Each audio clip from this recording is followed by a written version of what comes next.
श्री राम जी से आज्ञा मांगकर अंगद आदि वानरों के साथ हाथों में धनुष बाण लिए हुए श्री लक्ष्मण जी क्रुद्ध होकर चले। उनकी लाल आंखें हैं, चौड़ी छाती और विशाल भुजाएं हैं। हिमाचल पर्वत के समान उज्जवल गौरवर्ण शरीर कुछ ललाई लिए हुए है। इधर रावण ने भी बड़े बड़े योद्धा भेजे जो अनेक अस्त्र शस्त्र लेकर दौड़े। पर्वत, नख और वृक्ष रूपी हथियार धारण किए हुए वानर श्री रामचंद्र जी की जय पुकार कर दौड़े। वानर और राक्षस सब जोड़ी के जोड़ी भिड़ गए। इधर और उधर दोनों ओर जय की इच्छा कम न थी, अर्थात प्रबल थी। वानर उनको घूसों लातों से मारते हैं, दांतों से काटते हैं। विजयशील वानर उन्हें मारकर फिर डांटते भी हैं। मारो मारो, पकड़ो पकड़ो, पकड़कर मार दो, सिर तोड़ दो और भुजाएं पकड़कर उखाड़ लो। नवों खंडों में ऐसी आवाज भर रही है। प्रचंड रुंड अर्थात धड़ जहां तहां दौड़ रहे हैं। आकाश में देवतागण यह कौतुक देख रहे हैं। उन्हें कभी खेद होता है और कभी आनंद। खून गड्ढों में भर भर कर जम गया है और उस पर धूल उड़कर पड़ रही है। वह दृश्य ऐसा है जैसे अंगारों के ढेरों पर राख छा रही हो। घायल वीर कैसे सुशोभित हैं, जैसे फूले हुए कपास के पेड़। लक्ष्मण और मेघनाथ दोनों योद्धा अत्यंत क्रोध करके एक दूसरे से भिड़ते हैं। एक दूसरे को कोई किसी को जीत नहीं सकता। राक्षस छल बल अर्थात माया और अनीति अर्थात अधर्म करता है। तब भगवान अनंत जी अर्थात लक्ष्मण जी क्रोधित हुए और उन्होंने तुरंत उसके रथ को तोड़ डाला और सारथी के टुकड़े टुकड़े कर दिए। शेष जी उस समय पर अनेक प्रकार के प्रहार करने लगे। राक्षस के प्राण मात्र शेष रह गए। रावण पुत्र मेघनाथ ने मन में अनुमान लगा लिया कि अब तो प्राण संकट आ गया, ये मेरे प्राण हर लेंगे। तब उसे वीरघातनी शक्ति चलाई।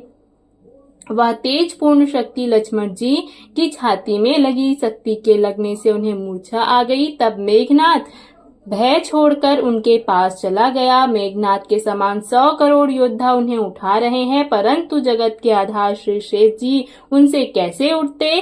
तब वे लजाकर चले गए। शिव जी कहते हैं, हे गिरिजे सुनो, प्रलय काल में जिन शेषनाग के क्रोध की अग्नि 14 भवनों को तुरंत ही जला डालती है और देवता मनुष्य तथा समस्त चराचर जीव जिनकी सेवा करते हैं, उनको संग्राम में कौन जीत सकता है। इस लीला को वही जान सकता है जिस पर श्री राम जी की कृपा हो।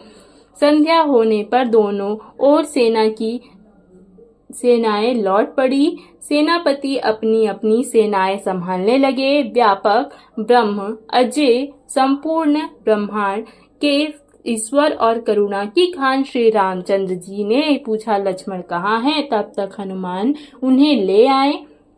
छोटे भाई को इस दशा में देखकर प्रभु ने बहुत ही दुख माना। जामवंत ने कहा, लंका में सुषेण नाम वैद्य रहता है, उसे ले आने के लिए किसको भेजा जाए। हनुमान जी छोटा रूप धर कर गए और सुषेण को उसके घर समेत तुरंत उठा लाए। सुषेण ने आकर श्री राम जी के चरणारविंदों में सिर झुकाया। उसने पर्वत और औषध का नाम बताया और कहा कि हे पवन पुत्र, औषधि लेने जाओ। श्री राम जी के चरण कमलों को हृदय में रखकर पवन पुत्र हनुमान जी अपना बल बखान कर अर्थात मैं अभी लिए आता हूँ ऐसा कहकर उधर एक गुप्तचर ने रावण को इस भेद की खबर दी।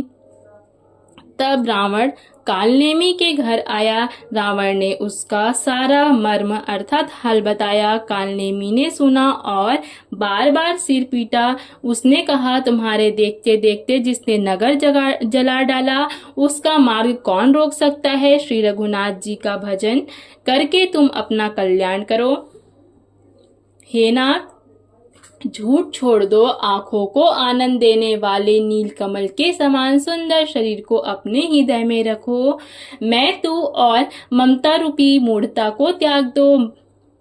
महामोह रूपी रात्रि में सो रहे हो सो जाग उठो, जो काल रूपी सर्प का भी भक्षक है, कहीं स्वप्न में भी वह रण में जीता जा सकता है। उसकी ये बातें सुनकर रावण बहुत ही क्रोधित हुआ। तब कालनेमी मन में विचार किया कि इसके हाथ से मरने की अपेक्षा श्री राम जी के दूत के हाथ से ही मरूं तो अच्छा है। यह दुष्ट तो पाप समूह में रत है। वह मन ही मन ऐसा कहकर चला और उसने मार्ग में माया रची, तालाब, मंदिर और सुंदर बाग बनाया। हनुमान जी ने सुंदर आश्रम देखा, सोचा कि मुनि से पूछकर जल पी लो जिससे थकावट दूर हो जाए। राक्षस वहां कपट से मुनि का वेश बनाए विराजमान था। वह मूर्ख अपनी माया से मायापति के दूत को मोहित करना चाहता था। मारुति ने उसके पास जाकर मस्तक झुकाया। वह श्री राम जी के गुणों की कथा कहने लगा। वह बोला, रावण और राम में महान युद्ध हो रहा है। राम जी जीतेंगे इसमें संदेह नहीं है। हे भाई, मैं यहाँ रहता हुआ भी सब देख रहा हूँ। मुझे ज्ञान दृष्टि का बहुत बड़ा बल है। हनुमान जी ने उससे जल मांगा तो उसने कमंडल दे दिया। हनुमान जी ने कहा, थोड़े जल से मैं तृप्त नहीं होने का। तब वह बोला, तालाब में स्नान करके तुरंत लौट आओ तो मैं तुम्हें दीक्षा दूं जिससे तुम ज्ञान प्राप्त करो। तालाब में प्रवेश करते ही एक मगरी ने आकुलाकर उसी समय हनुमान जी का पैर पकड़ लिया। हनुमान जी ने उसे मार डाला। तब वह दिव्य देह धारण करके विमान पर चढ़कर आकाश को चली। उसने कहा, हे वानर, मैं तुम्हारे दर्शन से पाप रहित हो गई।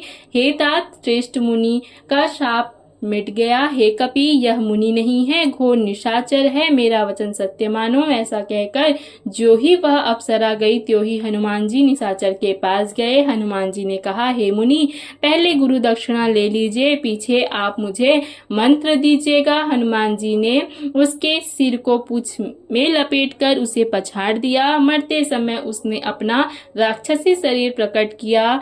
उसने राम राम कहकर प्राण छोड़े। यह उसके मुंह से राम नाम का उच्चारण सुनकर हनुमान जी मन में हर्षित होकर चले। उन्होंने पर्वत को देखा पर औषध न पहचान सके। तब हनुमान जी ने एकदम से पर्वत को ही उखाड़ लिया। पर्वत लेकर हनुमान जी रात ही में आकाश मार्ग से दौड़ चले और अयोध्यापुरी के ऊपर पहुंच गए। भरत जी ने आकाश में अत्यंत विशाल स्वरूप देखा। तब मन में अनुमान किया, यह कोई राक्षस है। उन्होंने कान तक धनुष को खींचकर बिना फल का एक बाण मारा। बाण लगते ही हनुमान जी राम राम रघुपति का उच्चारण करते हुए मूर्छित होकर पृथ्वी पर गिर पड़े। प्रिय वचन सुनकर भरत जी उठकर दौड़े और बड़ी उतावली से हनुमान जी के पास आए। हनुमान जी को व्याकुल देखकर उन्होंने हृदय से लगा लिया। बहुत तरह से जगाया पर वे जागते न थे। तब भरत जी का मुख उदास हो गया। वे मन में बड़े दुखी हुए और आंखों में विषाद के आंसुओं का जल भरकर ये वचन बोले, जिस विधाता ने मुझे श्री राम के विमुख किया उसी ने फिर यह भयानक दुख भी दिया। यदि मन, वचन और शरीर से श्री राम जी के चरण कमलों में मेरा निष्कपट प्रेम हो और यदि श्री रघुनाथ जी मुझ पर प्रसन्न हो तो यह वानर थकावट और पीड़ा से रहित हो जाए। यह वचन सुनते ही कपिराज हनुमान जी कौशलपति श्री रामचंद्र की जय हो यह कहते हुए उठ बैठे।